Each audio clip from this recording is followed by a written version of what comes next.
تو اب جو امام شافعی رحمۃ اللہ علیہ کا تفرد شمار کر رہے تھے، اب وہ تفرد باقی نہیں رہا، بلکہ ان کو متابعت تامہ مل گئی کہ امام مالک سے اول سند، جو پیچھے متابعت تامہ کا ذکر آیا نا کہ اول سند سے، یہاں سے لے کر پوری عبداللہ بن مسلمہ نے پوری سیم سند سے اور تقریباً 90% سیم الفاظ کے ساتھ وہ روایت نقل کی. تو اب امام شافعی رحمۃ اللہ علیہ کو اس حدیث کی تائید مل گئی. بات سمجھ میں آئی؟ اور کیونکہ سند کے شروع سے ہے کہ مالک عن عبداللہ ابن دینار عن عبداللہ ابن عمر رضی اللہ عنہم، تو یہاں سے شروع سے ہی مل گئی، اس لیے یہ متابعت تامہ ہو گئی. السلام علیکم ورحمۃ اللہ وبرکاتہ. عزیز طلبہ و طالبات، آسان اصول حدیث کے ہمارے اسباق چل رہے ہیں. تو اب تک ہم نے جو باتیں پڑھی ہیں اس میں ہم نے جو ہے مقبول احادیث کی 4 قسموں کو پڑھ لیا ہے: صحیح لذاتہ، صحیح لغیرہ، حسن لذاتہ، حسن لغیرہ. اور ہم نے جانا کہ جو صحیح لغیرہ ہے وہ دوسری طرق سے روایتیں آنے کی وجہ سے وہ صحیح لغیرہ ہوتی ہے، ورنہ اگر دوسرے طرق، دوسرے راستے نہیں ہوتے تو وہ حدیث جو ہے حسن ہوتی.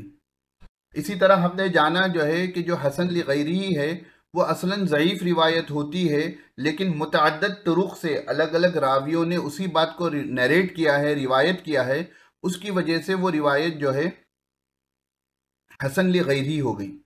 تو آگے بڑھنے سے پہلے ہم دیکھتے ہیں کہ وہ تائیدی روایات کیا ہوتی ہیں اور کس قسم کی ہوتی ہیں. تو مصنف فرماتے ہیں یہ بات بھی ذہن میں رہنی چاہیے کہ تائیدی روایتیں 2 طرح کی ہوتی ہیں. جو سپورٹنگ میں جو روایت ہوتی ہے وہ 2 طرح کی ہوتی ہے، ایک ہے متابع اور دوسری ہے شاہد.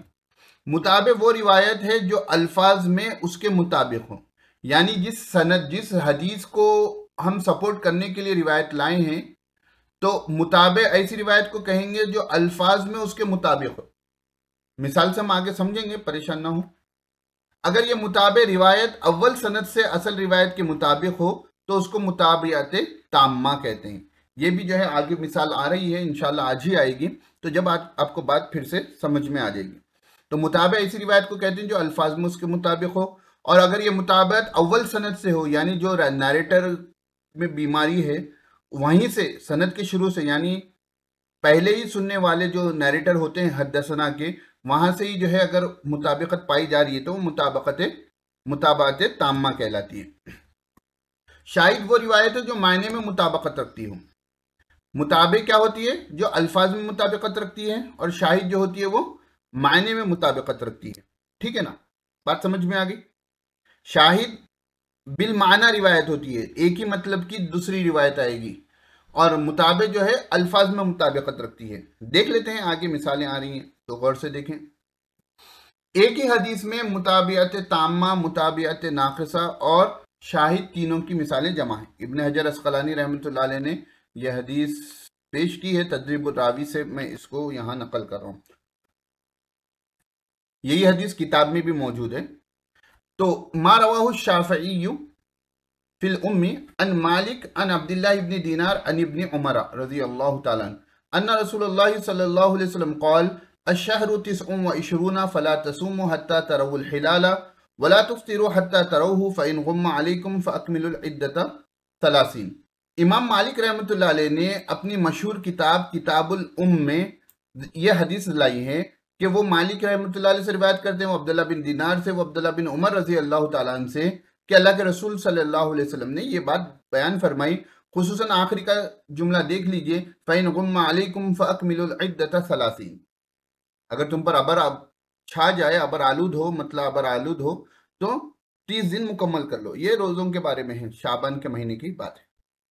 تو یہ حدیث جو ہے بِهَذَا اللَّفْظ، ان الفاظ کے ساتھ جو ہے لوگوں نے گمان کیا کہ یہ امام شافعی رحمۃ اللہ علیہ کا تفرد ہے جو وہ امام مالک سے روایت کر رہے ہیں. فعدوہ فی غرائبہ، تو امام شافعی کے غریب احادیث میں لوگوں نے اس کو شمار کرنا شروع کر دیا. کس لفظ کے ساتھ؟ فَإِنْ غُمَّ عَلَيْكُمْ فَأَكْمِلُوا الْعِدَّةَ 30. لیکن کیوں، وجہ کیا ہے کہ یہ امام شافعی رحمۃ اللہ علیہ کا تفرد ہے، اس روایت کو نقل کرنے میں جو ہے صرف امام شافعی ہیں؟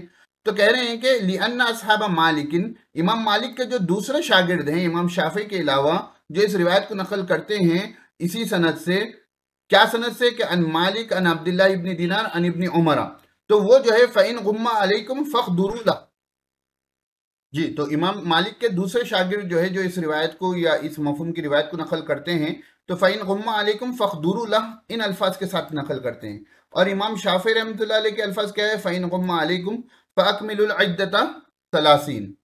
تو اب یہاں پر ہو گیا جو ہے کہ لوگوں نے سمجھا کہ امام شافعی رحمۃ اللہ علیہ کو جو ہے یہاں پر تھوڑا کہ وہ پوروں سے ہٹ کرنا روایت کر رہے ہیں، اور یہاں پر امام شافعی کا یہ تفرد ہے۔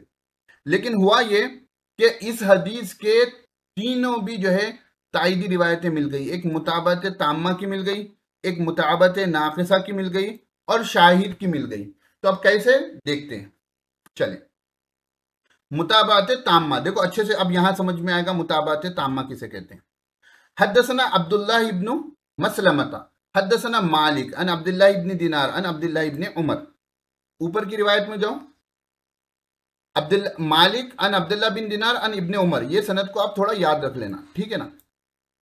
اب یہاں پر آ جاؤ، مالک ان عبداللہ ابن دینار ان عبداللہ ابن عمر ان رسول اللہ صلی اللہ علیہ وسلم قال الشہر 29 لیلۃ فلا تصوموا حتى تروه فإن غم علیکم فاکملوا العدۃ 30۔ امام شافعی کے الفاظ جن میں پریشانی ہو رہی تھی وہ یہی تھے، فإن غم علیکم فاکملوا العدۃ 30۔ اب دیکھو پچھلی روایت میں یہاں سے یہاں تک کی سند سیم تھی، اور یہاں پر تھے امام شافعی، یہاں پر کون تھے؟ امام شافعی، اور لوگ سمجھ رہے تھے کہ اس روایت میں امام شافعی جو ہے ان کا تفرد ہے، لیکن جو ہے یہ حدثنا عبداللہ ابن مسلمہ سے یہ روایت مل گئی۔ تو اب جو امام شافعی رحمۃ اللہ علیہ کا تفرد شمار کر رہے تھے، اب وہ تفرد باقی نہیں رہا، بلکہ ان کو متابعت تامہ مل گئی کہ امام مالک سے اول سند، جو پیچھے متابعت تامہ کا ذکر آیا نا کہ اول سند سے یہاں سے لے کر پوری نا، عبداللہ بن مسلمہ نے پوری سیم سند سے اور تقریباً 90% سیم الفاظ کے ساتھ وہ روایت نقل کی، تو اب امام شافعی رحمۃ اللہ علیہ کو اس حدیث کی تائید مل گئی۔ بات سمجھ میں آئی؟ اور کیونکہ سند کے شروع سے ہے کہ مالک ان عبداللہ ابن دینار ان عبداللہ ابن عمر رضی اللہ عنہم، تو یہاں سے شروع سے ہی مل گئی، اس لیے یہ متابعت تامہ ہو گئی۔ بات سمجھ میں آئی؟ نہیں آئی؟ دیکھو یہاں پر ایک بات ذہن میں رکھنا کہ متابعت کے جو ہے درجے جو ہے میں نے شرح نخبہ سے یہاں رکھ دیے، تو اس کے مرتبے ہیں ان حصلت لراوی نفسہ فہی تامہ۔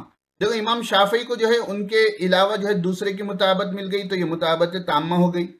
وَإِنْ حَصَلَتْ لِشَيْخِهِ فَمَنْ فَوْقَهُ فَهِيَ الْقَاصِرَةُ، اگر امام مطلب کہ پرابلم تھی یہاں پر، امام شافعی نے الگ روایت نقل کی بول کر، اگر امام شافعی کی جو ہے متابعت جو ہے ان کے شیخ سے ہو جائے، یعنی اب یہاں پر کیا ہو گئی کہ یہاں پر عبداللہ بن مسلمہ کے بجائے یہاں مالک کے بجائے کوئی دوسرے آ جائیں تو یہ متابعت قاصرہ ہو جائے گی، اور ٹھیک ہے وہ استفاد منہ تقویت، تو اس سے آپ حدیث کو کیا ہو جاتی ہے؟ مضبوطی مل جاتی ہے۔ نہیں سمجھ میں یہ بات؟ چلو دیکھو متابعت قاصرہ وہ سند کیا تھی؟ مالک ان عبداللہ ابن دینار ان ابن عمر۔ اب یہاں دیکھو وَوَجَدْنَا لَهُ مُتَابَةً قَاصِرَةً، ہمیں اس کی متابعت قاصرہ بھی مل گئی، یہ صحیح ابن خزیمہ میں ملی۔ وہ روایت کیا ہے؟ عاصم بن محمد ان ابیہ محمد بن زید ان جدہ عبداللہ بن عمر۔ اب دیکھو یہاں پر جو ہے عاصم بن زید جو روایت کر رہے ہیں، یہاں پر جو ہے امام مالک نہیں ہے نہ عبداللہ بن دینار ہے، تو یہ کیا ہو گئی؟ امام مالک ان عبداللہ ابن دینار ان عبداللہ ابن عمر سے ہٹ کر ایک چین ہو گئی، اور وہ چین کون سی ہو گئی؟ عاصم بن محمد ان محمد ابن زید ان جدہ عبداللہ ابن عمر۔ فَأَكْمِلُوا الْعِدَّةَ 30، اس میں بھی کیا آ گئی؟ فَأَكْمِلُوا الْعِدَّةَ 30 کا ورڈ مل گیا۔ تو عبداللہ بن عمر رضی اللہ تعالیٰ عنہ سے روایت کرنے والے ایک تھے عبداللہ بن دینار، اور ان سے روایت کرنے والے تھے امام مالک جو پچھلی سند میں تھے، اور یہاں پر عبداللہ بن عمر سے روایت کرنے والے محمد بن زید، اور ان سے روایت کرنے والے عاصم بن محمد۔ تو اب یہاں پر امام شافعی رحمۃ اللہ علیہ کی روایت کو متابعت قاصرہ بھی مل گئی کہ ان کی چین کے علاوہ، مالک ان عبداللہ ابن دینار کے علاوہ عاصم بن محمد ان محمد ابن زید کی ایک چین مل گئی۔ ایسی متابعت کو کہتے ہیں متابعت قاصرہ۔ بات سمجھ میں آ گئی؟ پھر سے ایک مرتبہ سنیے، اہم باتیں۔ اس کے بعد ہے شاہد۔ وَوَجَدْنَا لَهُ شَاهِدًا رَوَاهُ النَّسَائِيُّ